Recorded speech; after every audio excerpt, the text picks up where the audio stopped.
All right, let's get into it. Today, we're talking about a band that hit their absolute peak of success, but only after they were gone.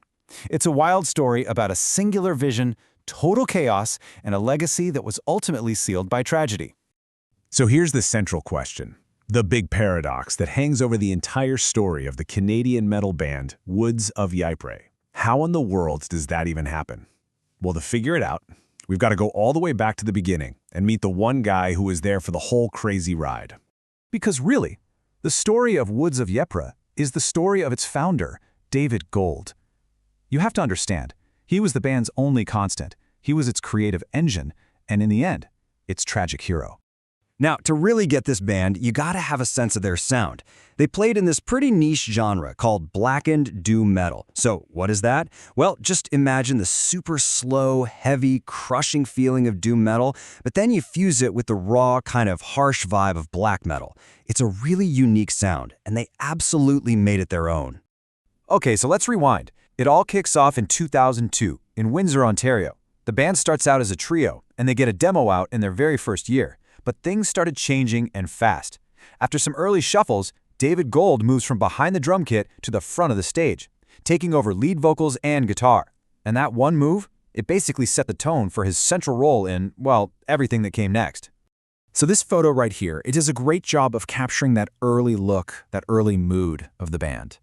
But here's the thing, it only captures one single moment in time. Because if there was one thing you could count on with Woods of Ypres, it was that everything was about to change. Constantly. And that really brings us to the biggest challenge of this band's entire run.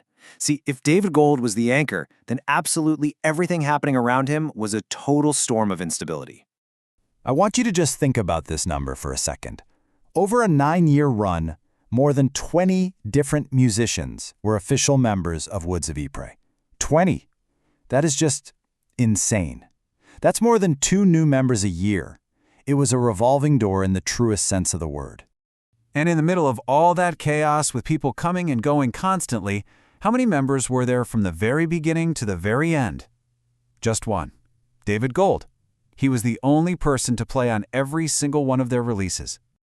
You know what's really wild is seeing that instability laid out visually like this. Just look at all those little fragmented bars. That's all the different musicians coming in for a bit and then leaving. And then look at that top line for David Gold. It's a single, unbroken bar from 2002 all the way to the end.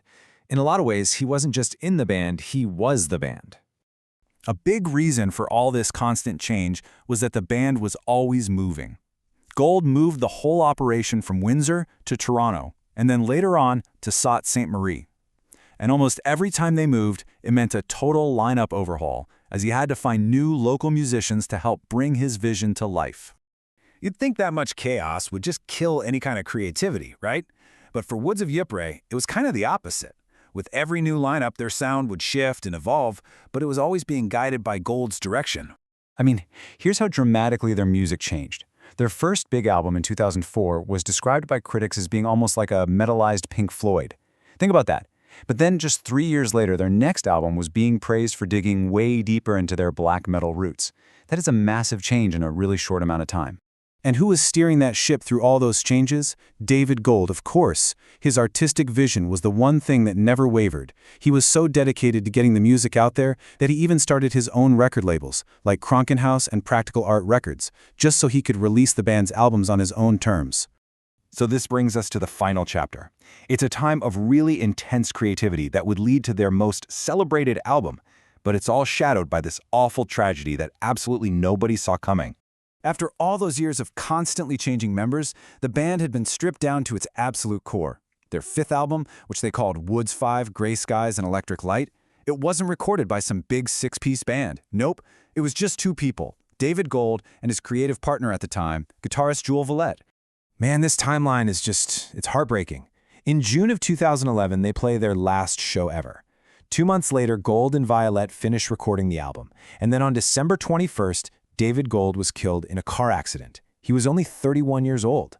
The album, his final musical statement, was released 2 months after he died. And with Gold's death, the band was just done. The surviving members made it completely clear that Woods of Ypres could not and would not go on without him. The singular vision that drove the band for almost a decade was gone. But the story doesn't actually end there. In fact, in this really strange and bittersweet way, the band's biggest moment was still yet to come. And here's the ultimate irony of it all. Woods 5, the album that David Gold never got to perform live, the one that came out after the band was technically over, that album became their most famous and most critically acclaimed work. Then in 2013, the impossible happened.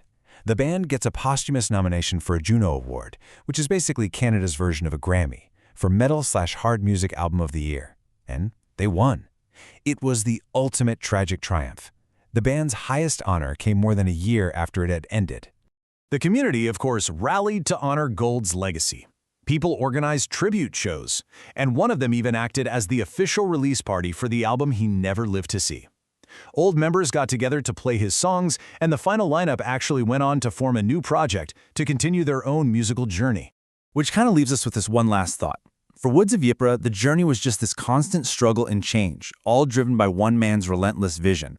The destination was a tragic, sudden end, but it was also this unforeseen, award-winning success.